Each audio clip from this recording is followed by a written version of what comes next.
Hello everyone, my name is PC Tech Spec, and today I'm going to be looking at a gaming computer that I put together for under $250 US. It's been a while since I made a video. I do apologize for that, guys, but I'm coming back at it strong. These videos do take more time, and time was not what I had in the past, but now I'm going to have more time to make more videos for you guys. So today I'm bringing you guys my sleeper build because I put this all in a Compaq Presario case. The CPU is an Athlon II X4 640 and it is overclocked to 3.3 gigahertz. It has a Cryorig M9a cooler. The stock cooler did not cool it very well and I had to buy one separately. It was only $20, so it was still a very good buy for any budget build. The motherboard I got a great deal on. It's MSI 880 GMS E35 and it's got no IO shield with it, unfortunately, but the deal on it was too good to pass up. It was $27.50 for the motherboard, and that's a pretty good price for a motherboard. It was cheaper than the CPU actually. And we have G.SKILL AEGIS 4GB stick of RAM and is overclocked to 1800 megahertz. I actually did downclock that after these tests, but all these tests were performed with the overclock, and it's actually quite stable. The normal clock is 1333, so I'm surprised it actually stayed stable. It has a PowerColor R7 370 4GB, and you actually cannot find that on their website. It's a different version that they sold. The hard drive is a WD Caviar Blue 320 gigabyte hard drive. And yeah, that's pretty much it. So let's dive into the first set of benchmarks. First up, I decided to pick Minecraft because it is everyone's favorite. And for the fun, I picked all low settings, lowest possible with Optifine, and we got around 400 to 500 FPS because it was fluctuating depending on what blocks were being loaded in. And so we flew around for a bit and we saw it was pretty stable. And then we put it on higher settings with a far render distance and a whole bunch of other good settings turned on to make the game look better, and it achieved 120 FPS when fully loaded in and when flying, so you can still achieve great frame rates in this game. It is mostly CPU intensive, but when you put texture packs and shaders on it, it needs a good GPU to power that, and if you want to put a texture pack on, you can. It's definitely powerful enough to achieve 60 frames per second. But as for shader packs, this computer is not quite ready for them yet. Next game I chose was The Forest, and I chose this game because it is an indie title horror game, and it is still very beautiful, regardless of what setting you put it on.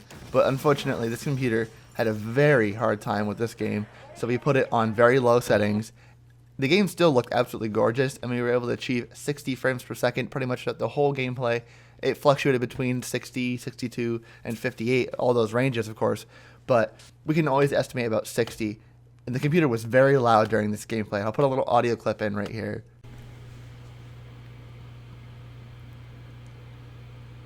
Whenever this computer goes under heavy load, the graphics card does not have enough room to cool itself, so it's just blowing hot air against the bottom of the case. That's the only flaw I can see in this computer, unfortunately, but otherwise it's still very strong, and it powers this beautiful game well enough. Next up, I decided to throw a classic at this computer, Borderlands 1. It's a nice shooter, and it needs a lot of frames per second to drive full quality experience. Lagging in an action game is probably the worst thing that can happen to you, so I set it to all the lowest settings, and it ran very well, for the exception of when a lot of things were loaded in at one time. What I mean by that is when a lot of background stuff is just loading in, and it's being loaded in by the computer, it tends to have a hard time with that. I'm not quite sure what that is. It might be the graphic load. The R7 370 is a very good card, but if you could put more money into it, I'd say the newest budget NVIDIA cards would be much better for your money.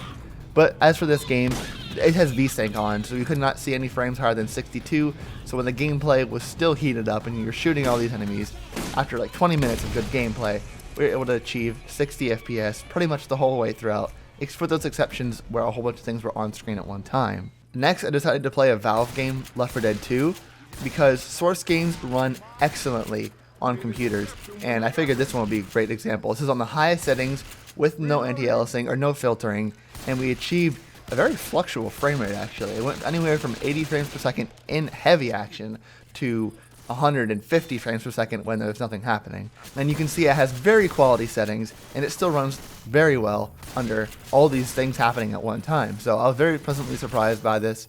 It is just one level, but you gotta consider that it's gonna be pretty much the same throughout. Whether you have a lot of enemies or a lot of things going on at one time, this computer will handle whatever you throw at in terms of Left 4 Dead 2.